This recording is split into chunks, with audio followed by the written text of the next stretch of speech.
All right, let's do this. Welcome, ladies and gentlemen, back to another edition of the Uper Farmer Cigar Garage Talks. How's everyone doing tonight? I'm doing pretty good. Chilling out in my garage, taking some time to myself. Gotta love it. We're continuing on with our Diesel Sideshow cigars. This one is called the Bearded Lady. It is a bizarre cigar, just like all of them. Delicious, though. Put some pictures up over here of what it looked like before I lit it. It had just filler tobacco on the end. No wrapper.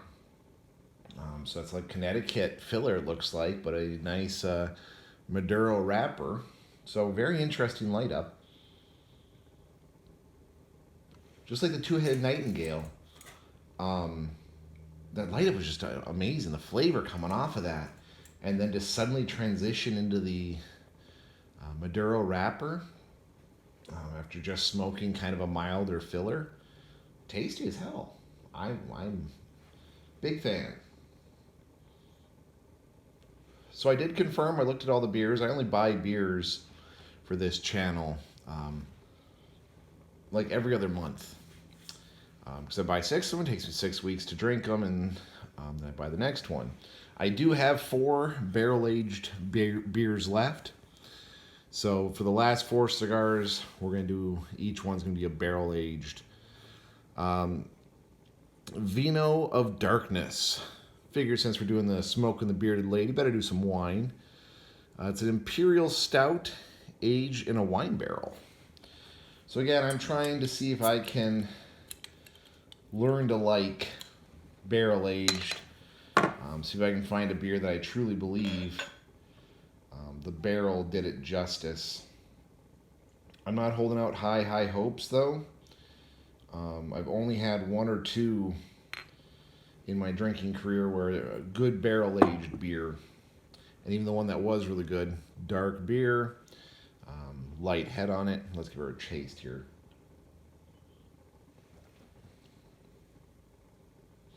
Well, that one's interesting. I'll give them that. The barrel probably did something for that.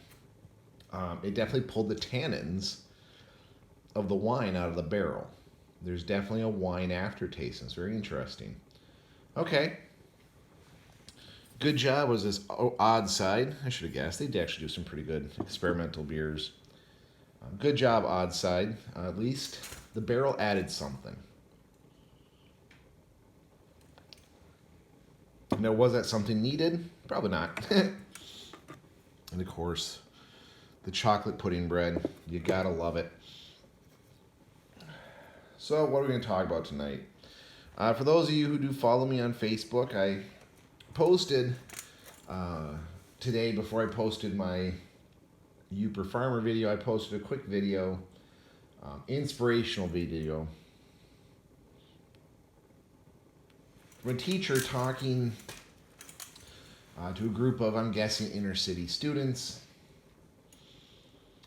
And a very powerful video with a very good message. Something I kind of gave me a smile. It really resonated with me. It just loved it. I'll try to link it. I don't know if I can find the video. I'll probably be able to link it, but I'll try to throw a link up there in the corner, so you can check out the video. I don't want to play it because of copyright issues. But anyway, this lady's talking to what appears to be, students. I believe they're inner city students. And she asked how many of them knew rag to riches stories. Guys who had, came from the most humble of humble backgrounds, inner city, everything's against them, but yet they're millionaires, they're professional athletes. And every kid raised their hand. I'm sure each of them went around the room, each of them would have a different example of someone who had absolutely nothing and then rose to some semblance of success in their life. And that's good enough saying that. It's not your surrounding, it's not a product of your upbringing that dictates your success. And I thought that's where the message was going to drop off, getting ready for good old applause. But the statement she said at the end is one that really resonated with me, really hit me. You're born looking like your parents, and you die looking like the decisions you've made. That's amazing. Good inspirational quote. You're born looking like your parents. That's right.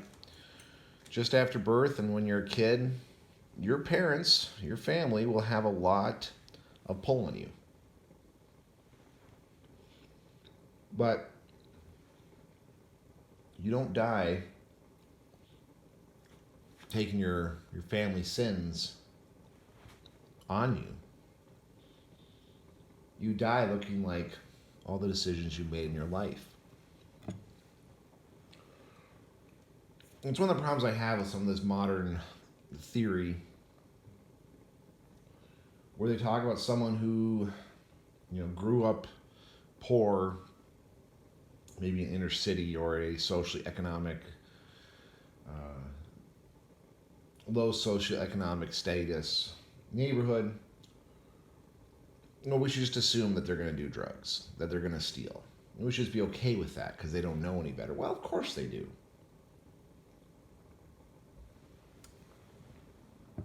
Everyone knows, whether religious or not, stealing's wrong. It's almost a fundamental truth.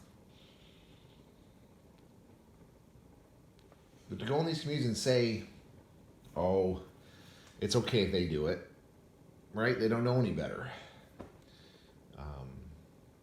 That's not true. You have a decision to make. You made a choice. You chose to steal. You chose to do drugs. Unless you were ultimately actually forced. All right, that's a different decision or a different discussion. But you are the product of your choices.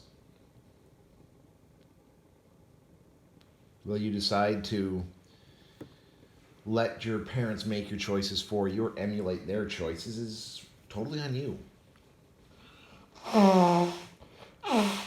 Sorry about that. I know that just kills the audio, but I had to blow my nose.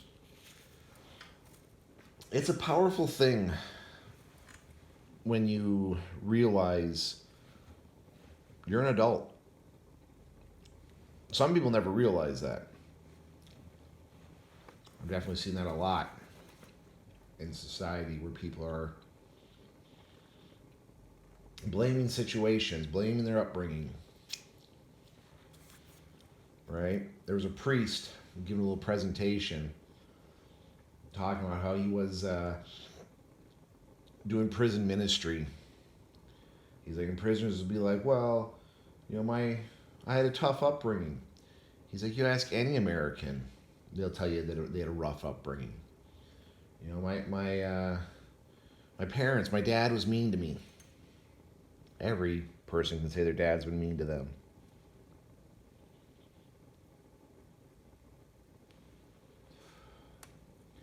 But you made choices, you made decisions. Now, that might be your justification, right? I've known many patients and neighbors and friends and even some family members. They made a decision, they made a choice, and then they tried to justify it. Well, you don't understand, I'm a girl, or you don't understand, I'm a single mother, or you don't understand, I needed a release from the world.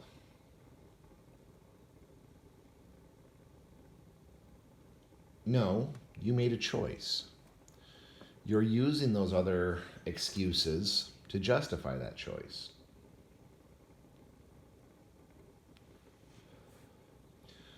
One of the most interesting scenes to pull out about psychology out of a movie actually comes from Guardians of the Galaxy. It's one of the last scenes. They're talking with the warden of, I forget which planet it is, the head officer type, and Rocket is trying to justify. It's like, what if someone has something I really want it and they don't want it? I can take it, right? Because I want it. I need it. They don't need it. And the guy's like, no, that's still stealing.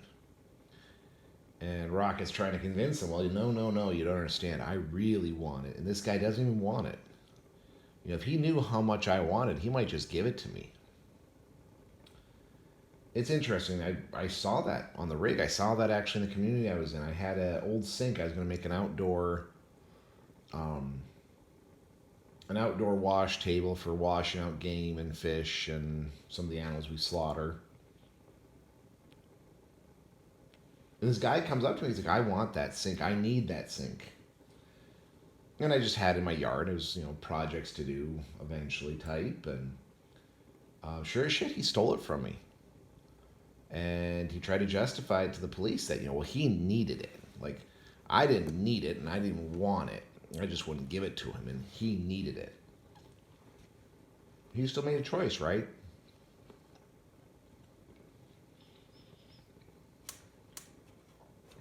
We're born looking like our parents. We die looking like our decisions, our choices. It's an old adage, an old saying. Only you can make yourself do something. No one can make you do anything. You have to agree with it. No one makes you choose the life you have chosen. Not society, nothing. We're born looking like our parents. We die looking like our decisions and choices. Something to leave you with. Think about it. I'm still thinking about it. I'm going to think about it the whole time I smoke this cigar, folks.